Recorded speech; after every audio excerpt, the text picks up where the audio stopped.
Have you ever felt the sting of silence? One day everything feels alive. You're laughing with someone, sharing stories, making plans for tomorrow. And then, without warning, it's gone. Messages stop. Calls don't return. The warmth turns into a void. And suddenly you're left with nothing but unanswered questions. It hurts, doesn't it? As if you've been erased overnight.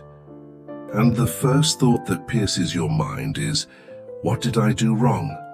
But what if I told you this silence isn't random? What if being ignored has little to do with you, and everything to do with them? Silence is rarely an accident.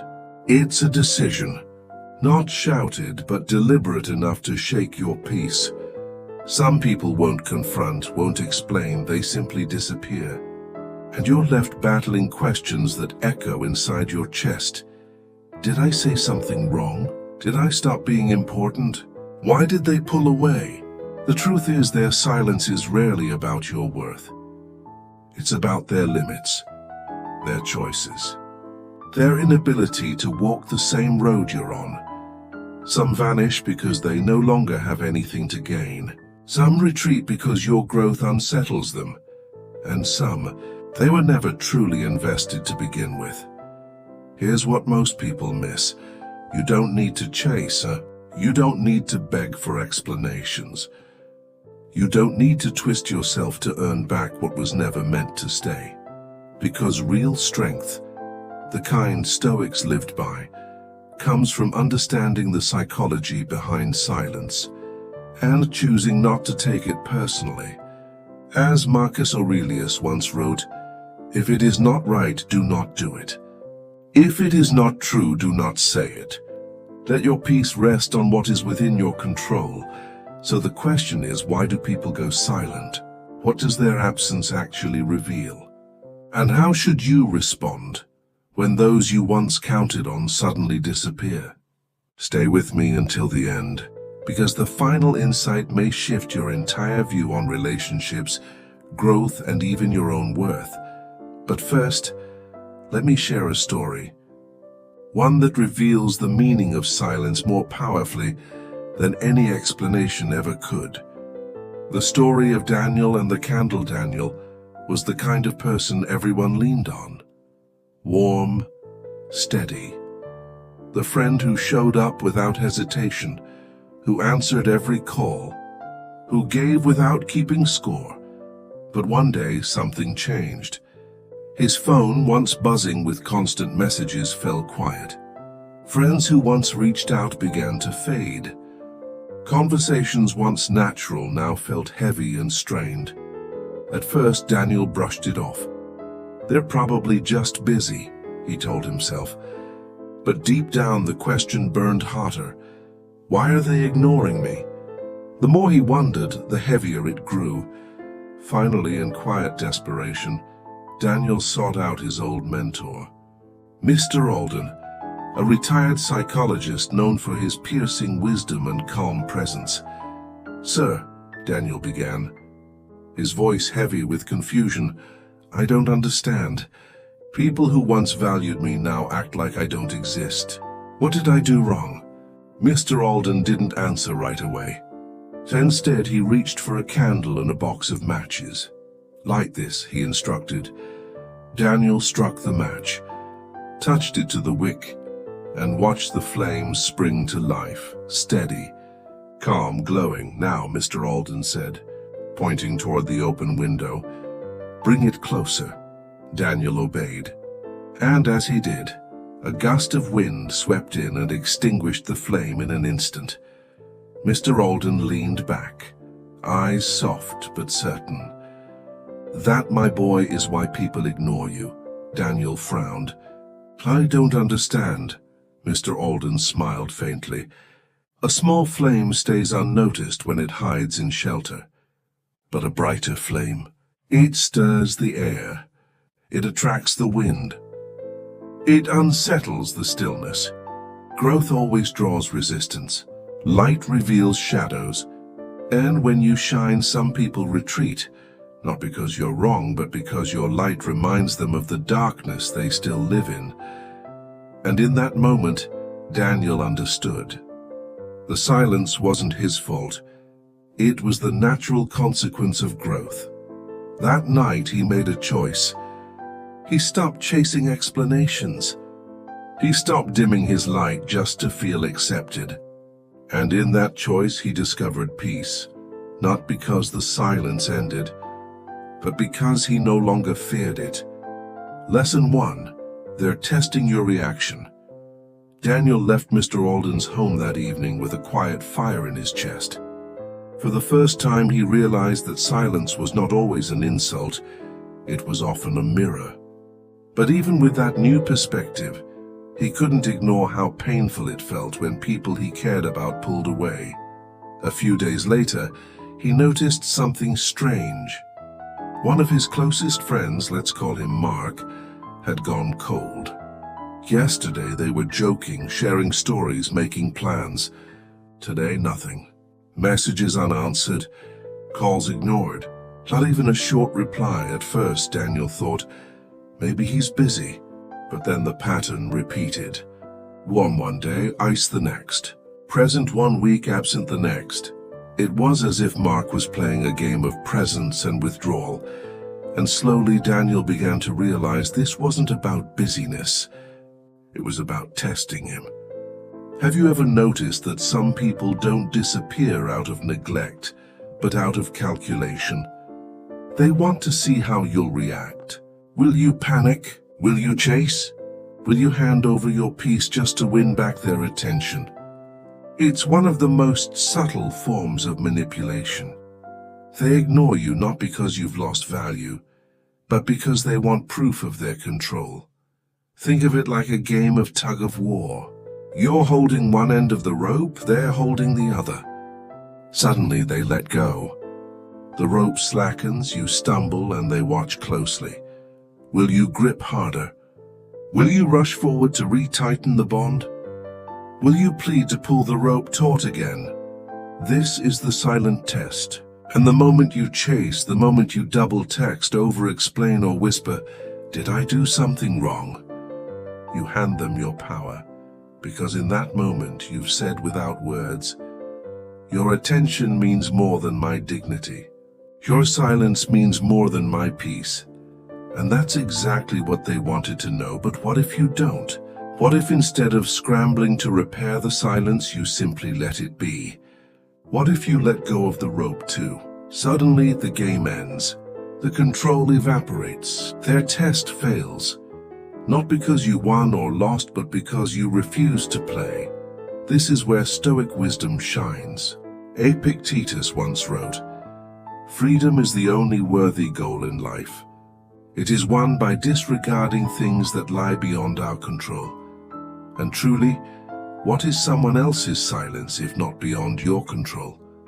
The Stoics understood that dignity lies not in chasing validation, but in mastering your reaction. To need little from others is to hold the greatest power. Daniel decided to test this truth with Mark. When the next wave of silence came, no replies, no calls, Daniel resisted the urge to reach out. He didn't send a second text. He didn't ask if something was wrong. He didn't bend himself to prove his worth. He chose silence too, and just as quickly as it began, Mark returned.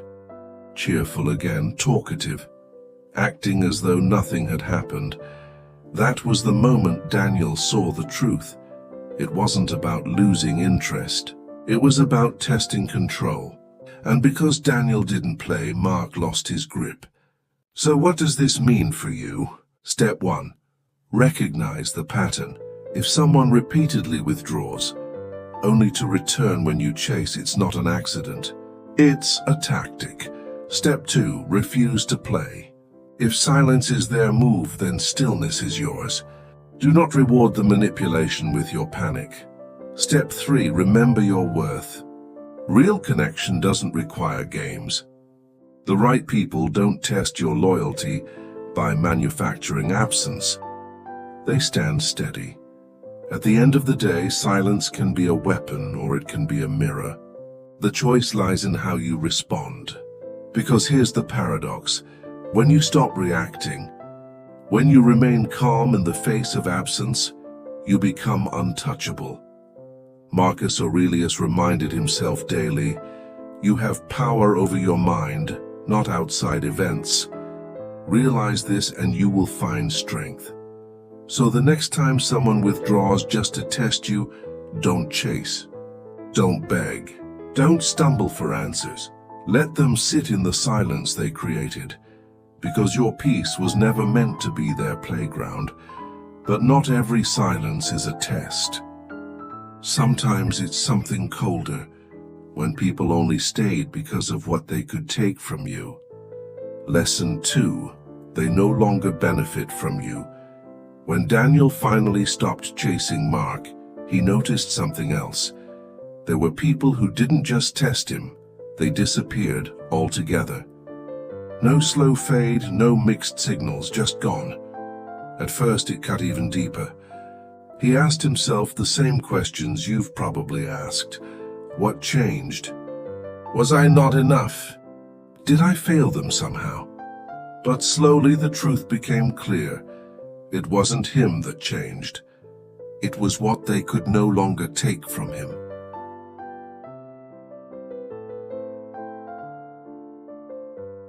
Have you ever met people who stayed close as long as you gave them something? Your time, your energy, your attention, your kindness. But the moment you stopped giving, they vanished. It's a painful realization. Some people were never truly connected to you. They were connected to what you provided.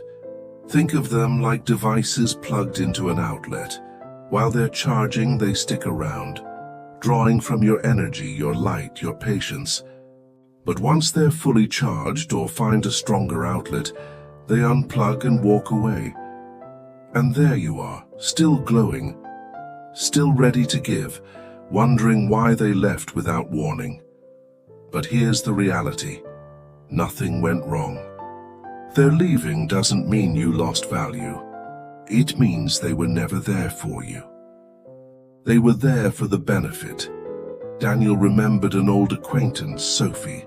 For months she leaned on him for advice, for comfort, for endless emotional support. Every conversation ended with Daniel carrying more weight than he started with. He didn't mind at first. He believed in being there for people. But one day he grew weary. He decided to pause just a little. He didn't cut her off. He simply stopped initiating. He waited to see. Would Sophie still reach out if she didn't need anything? Would she still care about Daniel when there was nothing to take? The answer came quickly: silence. No calls, no check-ins, no presence. It was as if he had never mattered. That silence hurt. But in time, Daniel realized it wasn't a loss. It was a revelation. This is where Stoic wisdom grounds us. Epictetus once said, "Attach yourself to what is true, not to what is temporary." Relationships built on taking are always temporary. They vanish the moment the benefits dry up. Your worth is not measured by how useful you are to others. Your value does not vanish when others leave. You are not a battery pack to be drained and discarded. You are a person, worthy of mutual care, of respect, of presence, that doesn't demand a constant price. So how do you handle this painful reality? First, recognize the signs. If someone only appears when they need something, pay attention. Patterns are louder than promises. Second, don't chase those who leave. If their connection depends on what you provide, then their absence is not your fault, it's their truth. Third, invest in real connections. True friends and partners don't measure your worth by utility. They stay for who you are, not what you give. Daniel carried this lesson with him. Not everyone who leaves is a tragedy. Some departures are clarifications, and here's the paradox. When the takers are gone, you finally have space for the givers, the ones who see you, not just what you offer, because the right people, They don't need you to perform to stay. They stay because they care. Marcus Aurelius wrote, "When you arise in the morning, think of what a precious privilege it is to be alive, to breathe, to think, to enjoy, to love." Notice he never said, "to be used." Love and friendship are privileges, not transactions. So if someone vanishes when you stop giving, don't mourn too long. Their leaving was a silent gift. It freed you from illusion and pointed you towards something truer. And yet silence doesn't always follow benefits ending. Sometimes it comes poisoned by whispers, by rumors, by voices that were never yours. Lesson 3, they believed the rumors, not the truth. Not long after Daniel learned to let go of the people who only took from him, he faced another kind of silence, one that cut differently. This time, it wasn't about what he gave or didn't give. It was about whispers, rumors, words that traveled faster than the truth ever could. One day a mutual friend grew distant. No calls, no laughter, no warmth. Daniel hadn't argued with him. There had been no fight, no reason to withdraw. Yet suddenly the friendship cooled, replaced by a wall of silence. It puzzled him until he discovered what had happened. Someone had spoken ill of him, twisting stories, planting seeds of doubt. And instead of seeking the truth directly, his friend chose to believe the echo of a rumor over the reality of their history. Have you ever felt that sting? Not just the pain of being ignored, but the deeper wound of being misunderstood. It's one thing to lose someone because of distance or growth, but to lose them because they chose whispers over truth, it feels like betrayal. And yet this too is a revelation, because anyone who can be swayed so easily was never truly rooted in loyalty. Daniel carried the weight of this silence for months. He replayed moments in his mind, wondering what he could have said or done differently. But over time, clarity came. The same person who spread lies about him eventually showed their true nature to others. The web of deception collapsed under its own weight. And when Daniel's old friend realized the truth, he tried to return. But by then, Daniel had already let go. Not out of bitterness, not out of pride, but out of wisdom, because he finally understood. Anyone who could abandon him without seeking his side of the story was never really standing beside him to begin with. This is where Stoic philosophy gives us clarity. Seneca once said, "Truth is simple. Lies are complex. Only the weak take comfort in whispers. If someone is committed to misunderstanding you, no defense will save you. And if they don't care enough to ask directly, they don't deserve your explanation." So how do you handle this? First, don't defend yourself to those who never sought the truth. If they valued you, they would come to you. Second, let people reveal their loyalty through their choices. Real friends don't let rumors rewrite reality. They stand firm until they know the facts. Third, be thankful. Because losing someone this way doesn't mean you lost a friend. It means you shed an illusion. Daniel once thought losing people to lies was a tragedy. Now he sees it differently. He understands what Epictetus meant when he said, "If someone speaks ill of you, don't make excuses. Your life lived rightly will be your defense." Truth doesn't need a lawyer. It needs time. And time always unmasks both liars and those who believe them. So when someone drifts away because of what they heard, not what they lived with you, accept it as clarity, not catastrophe. Because in the end, you don't lose real people. You only lose shadows. And sometimes silence is not the absence of love. It is the answer you needed all along. But silence also appears when control breaks. When you stop dancing to their tune, their distance says more than words ever could. Lesson 4. You've stopped playing by their rules by now, Daniel had begun to see a pattern. Some people left when they could no longer take from him. Some disappeared when they chose lies over truth. But there was another kind of silence, one even more revealing. It came the moment Daniel stopped bending. For years he had gone along to keep the peace.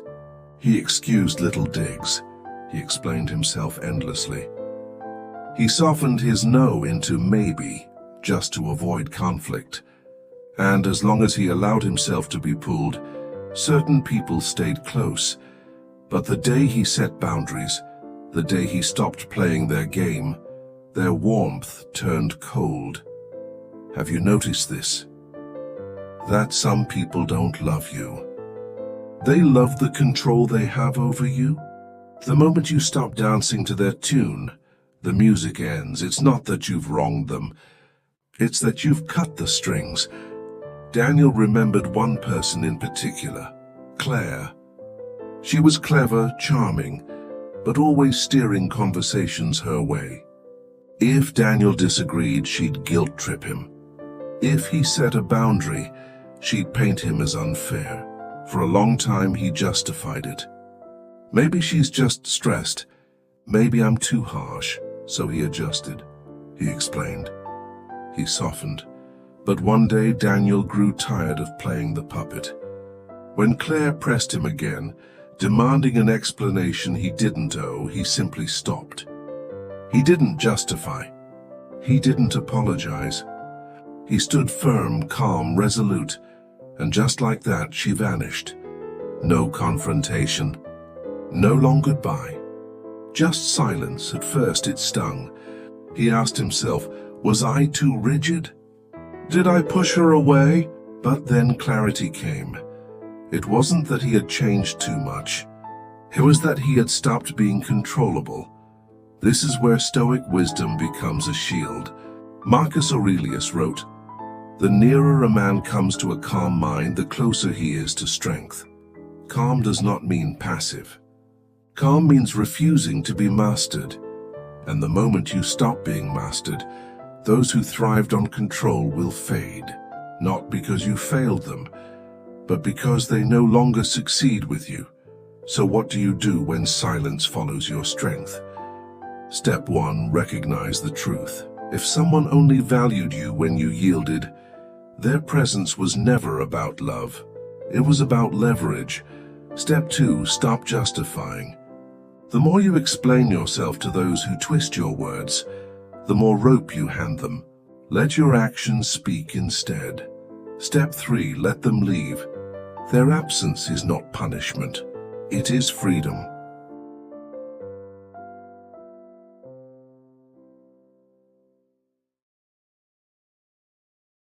Daniel came to see this clearly.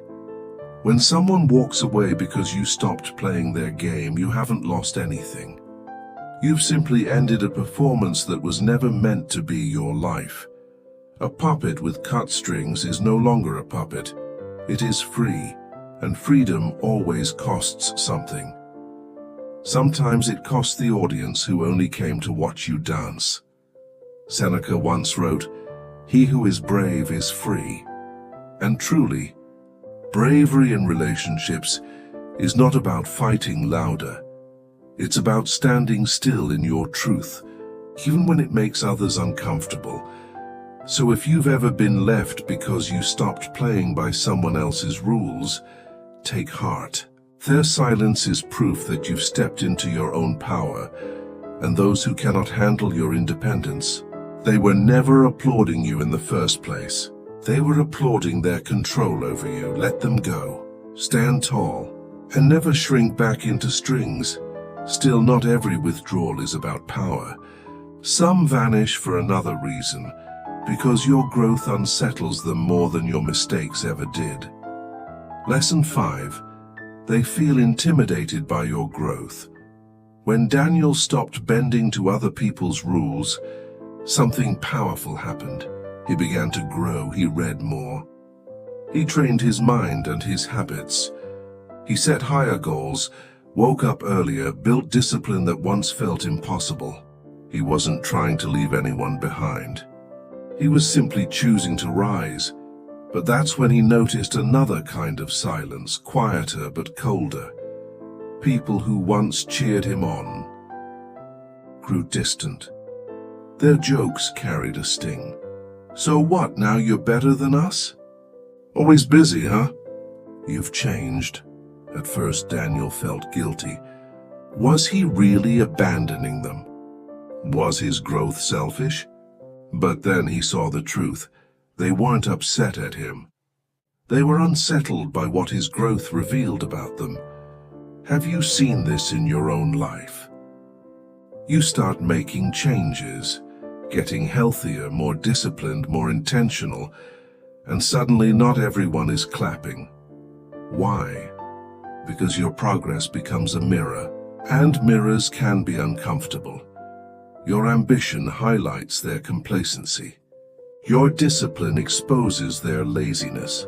Your vision unsettles their lack of direction. It's not your rise they resent.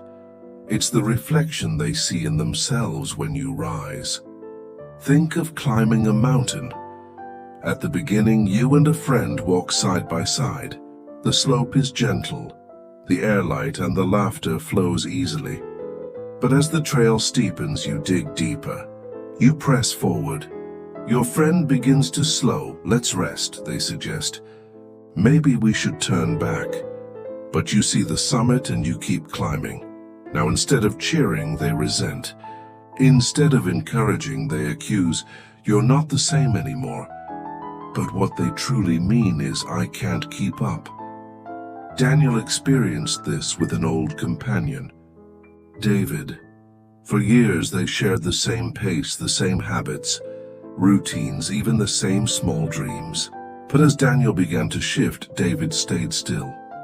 At first, David smiled and said, "That's great. Keep going." But soon his words sharpened. The teasing, the small digs, the subtle bitterness.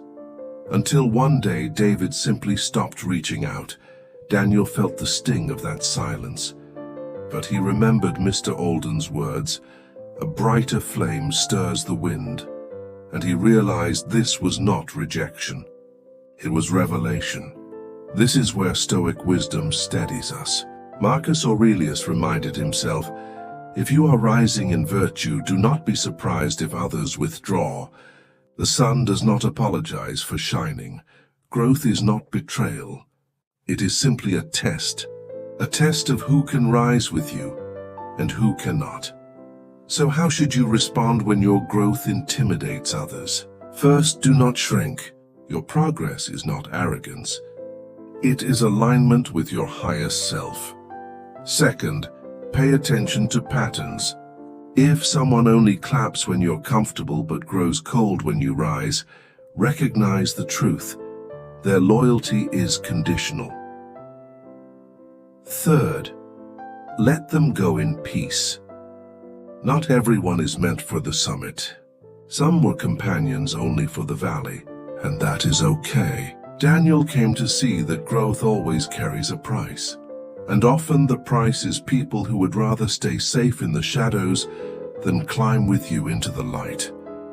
But he also discovered this. For every person who drifted away, space opened for someone new. Someone who not only celebrated his growth but also grew beside him. Because real friends don't just keep pace, they push you higher. Seneca once wrote, "Associate with people who are likely to improve you. That is the silent filter of growth." When some leave, it's not because you failed. It's because you've stepped into a new chapter, and not everyone was written into that page.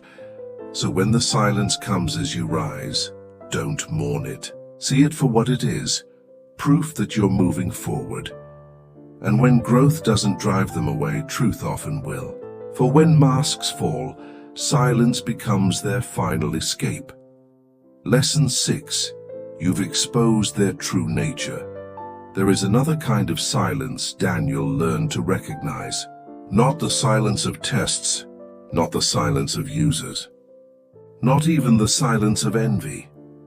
This silence comes when masks fall off.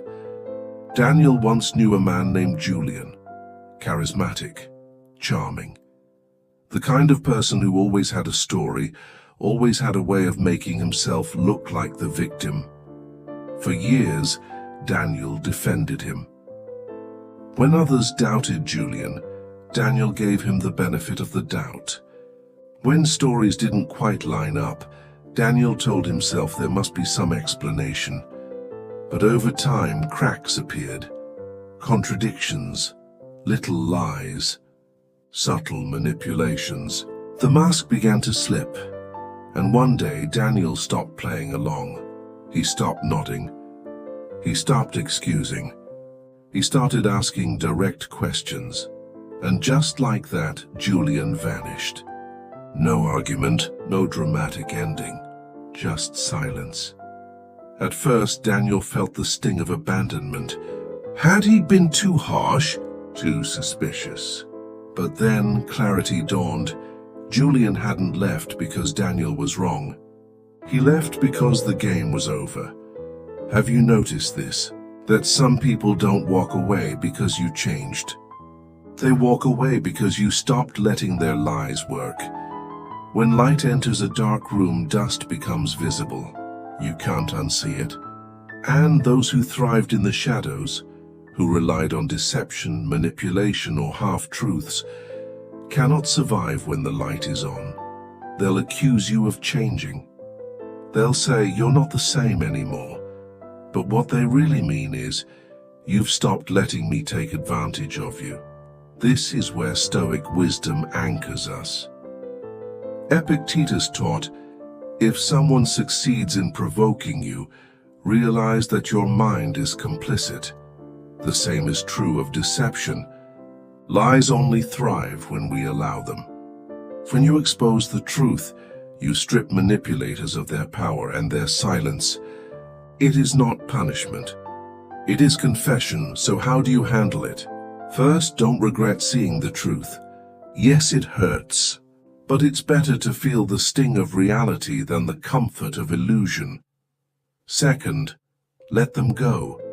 If someone disappears once they can no longer deceive you, they were never a true friend.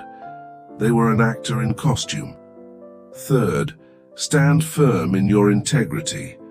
You don't need to twist yourself to be loved. The right people won't need tricks to stay. Daniel came to see that losing Julian wasn't a loss at all. It was liberation, because once deception was no longer possible, there was no reason left for Julian to stay. And that's when Daniel remembered something Seneca wrote. The truth offends only those who live a lie. The honest have nothing to fear from truth. But those who thrive on shadows, of course they run when the light comes. So if you've ever lost someone after you began to see clearly, take heart. Their leaving is not a tragedy, it is a gift, a cleansing, a clearing of the fog. Because in the end, when the truth exposes someone's nature, you don't lose them. You gain clarity. And clarity is far more valuable than company built on lies. Yet even beyond deception, silence hides another gift. A gift most painful at first, but in time you'll see it for what it is, a blessing in disguise. Lesson 8. They can't handle your inner peace, but silence doesn't always come from envy, lies, or manipulation. Sometimes it arrives for a reason most people overlook. They can't handle your inner peace. Some people were comfortable when you were restless, when you overthought, when you overreacted, when your emotions were easy to pull like strings on a puppet. They felt important when you worried about their silence, when you chased after their attention, when your storms made them feel powerful.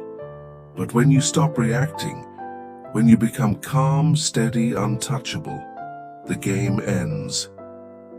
And with it, their role in your life. Think about it. Drama feeds on reaction. Silence feeds on insecurity. But peace? Peace starves both. Epictetus once said, "No man is free who is not master of himself." And when you begin to master yourself, to guard your peace like a treasure, you become a mirror. Your calm reflects their chaos. Your stability highlights their instability. And instead of rising to meet you, many retreat, not because you wronged them, but because your inner peace exposed the noise within them. I once saw this with someone close to me.